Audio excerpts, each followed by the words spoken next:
वैसे तो डिजिटल दुनिया एब्स्ट्रैक्ट लगती है, लेकिन उसका बैकबोन फिजिकल होता है।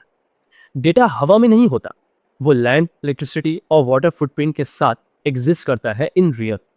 दुनिया के सबसे बड़े डेटा सेंटर हैं नॉर्दर्न वर्जीनिया में, जहां आज के डेट में लोग एक्सपेंशन के खिलाफ प्रोटेस्ट कर रहे हैं। लेकिन इंडिया में हम इसी रेस में अग्रेसिवली एंटर कर रहे हैं। आज की वीडियो पे हम बात करेंगे डेटा सेंटर के बारे में, जो काफी चर्चे में है इन दिनों। यूनाइटेड स्टेट्स के ईस्ट कोस्ट पर वॉशिंगटन डीसी के पास एक रीजन है जो क्वाइटली दुनिया का इंटरनेट का बैकबोन बन चुका है। That is northern Virginia. Industry routing estimates के मुताबिक ग्लोबल इंटरनेट ट्रैफिक के 60 से 70% किसी न किसी स्टेज पर इसी कॉरिडोर के पास गुजरता है। 1990s में ये फार्मलैंड डोमिनेटेड एरिया था।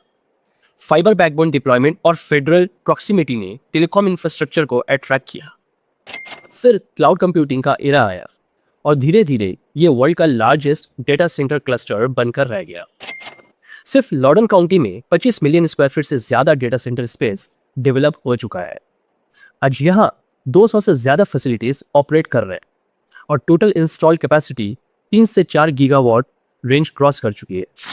आज वर्जीनिया स्टेट की टोटल इलेक्ट्रिसिटी कंजम्पशन का अराउंड 25% सिर्फ डेटा सेंटर्स ही यूज कर रहे हैं।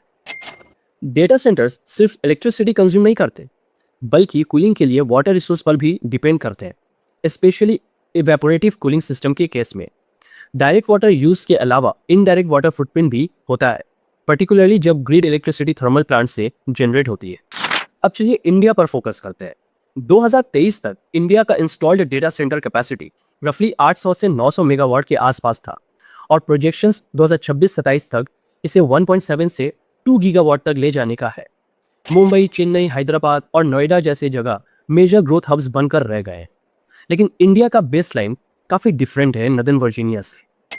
नॉर्दर्न वर्जीनिया के पास डिकेड्स से बिल्ड होता आ रहा स्ट्रॉन्ग ग्रिड इंफ्रास्ट्रक्चर है। India rapid digital adoption phase में है। यूपीआई एनुअली 100 बिलियन से ज्यादा ट्रांजैक्शंस हैंडल कर रहा है। स्ट्रीमिंग कंजप्शन ग्रो हो रहा है और एआई एडॉप्शन एक्सेलरेट कर रहा है। मतलब इंडिया अभी सब कुछ बस इनिशिएटिव लेवल पर है, लेकिन नॉर्दर्न वर्जीनिया काफी आगे है। वेल, सवाल है कि रिस्क कहाँ है। जवाब यह है कि रिस्क टेक्नोलॉजी में तो नहीं है। रिस्क तब होता है जब high capacity campus already stressed zones में क्लस्टर हो जाते हैं। इंडिया के पास एडवांटेज है कि वो अर्ली स्टेज पर ही स्मार्ट फ्रेमवर्क डिजाइन कर सकता है। क्वेश्चन ये नहीं है कि डेटा सेंटर्स आएंगे या नहीं, जवाब तो बस यही है कि वो आएंगे जरूर। बल्कि सवाल ये है, क्या उनकी प्लानिंग फ्यूचर रेडी होगी।